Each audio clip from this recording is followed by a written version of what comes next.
Salut tout le monde, j'espère que vous allez tous très bien. On va faire une petite mise au point à la date du 28 juin 2019. Les transferts en bonne voie, les rumeurs qui sont plus ou moins fiables, etc.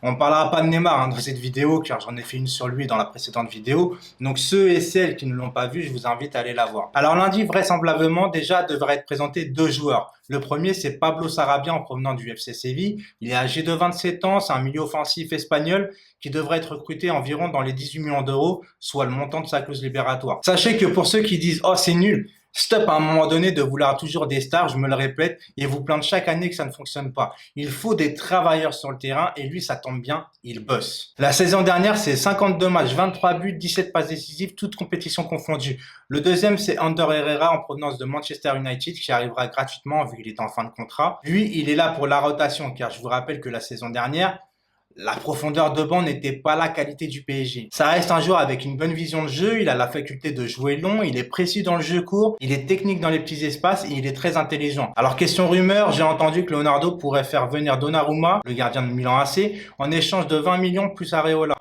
Je sais pas vraiment si ça se fera, tout ce que je sais c'est que Donnarumma il y a 2 ans était promis à un très bel avenir comme un gardien de grand talent, mais que depuis 2 ans, les gens commencent à se poser des questions sur lui.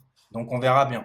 Question toujours rumeur, pour Milinkovic-Savic, c'est possible, mais c'est très cher. Attention, c'est pour moi pas véritablement, encore une fois, un vrai 6. Donc j'espère quand même que le PSG va en trouver un, parce que c'est vraiment la priorité quand même. Pour Savic, Leonardo voudrait aussi inclure Kurzawa, donc on verra bien. Et maintenant, on va parler de l'affaire De Ligt, qui est assez pour moi épineux car le PSG avait pris contact avec lui par l'intermédiaire d'Enrique, ou presque, car tout était bouclé, je dis bien presque. Alors il y a 3 clubs dessus, c'est le PSG, la Juve et le Barça, mais le Barça qui est hors course en rapport au gros salaire qu'ils ont donné pour avoir De Jong, il peut vraiment plus se permettre d'en faire autant pour De Ligt, car la masse salariale est très haute au Barça et il faut pas oublier qu'ils doivent augmenter Messi tous les ans, ou presque, et que ça coûte la peau du cul. Donc ce qu'il se dit aux dernières nouvelles, c'est que Leonardo aurait lâché l'affaire car De Ligt, du haut de ses 20 ans, a déjà trop une âme de vouloir trop négocier. Apparemment, De Ligt aurait demandé 2 recours de départ. Le mec, il n'est pas arrivé qu'il pense déjà aux négociations de départ. La première aurait été s'il se sentait pas bien en Ligue 1 et la deuxième, une clause libératoire de 150 millions qui est interdite en France,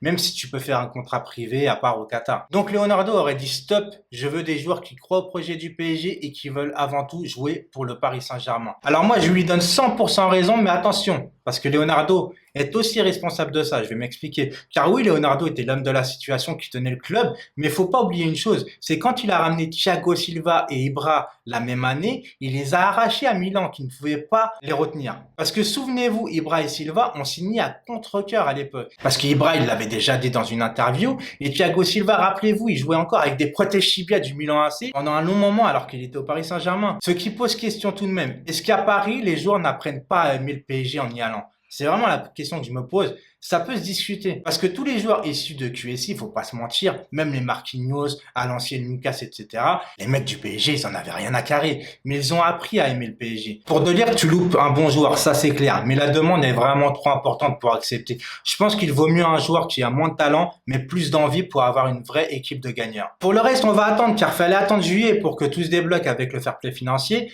Faisons confiance à Leonardo. Attendons avant de dire que le mercato est raté ou qu'il soit bon. Ça sert à rien de précipiter les choses. Voilà, c'est tout pour moi aujourd'hui. J'espère que la vidéo vous a plu. Si c'est le cas, n'oubliez pas le petit j'aime qui fait toujours plaisir. Partagez la vidéo et surtout abonnez-vous si c'est pas déjà fait en n'oubliant surtout pas d'activer la petite cloche là de notification pour ne rien rater. Portez-vous bien. Ciao, ciao.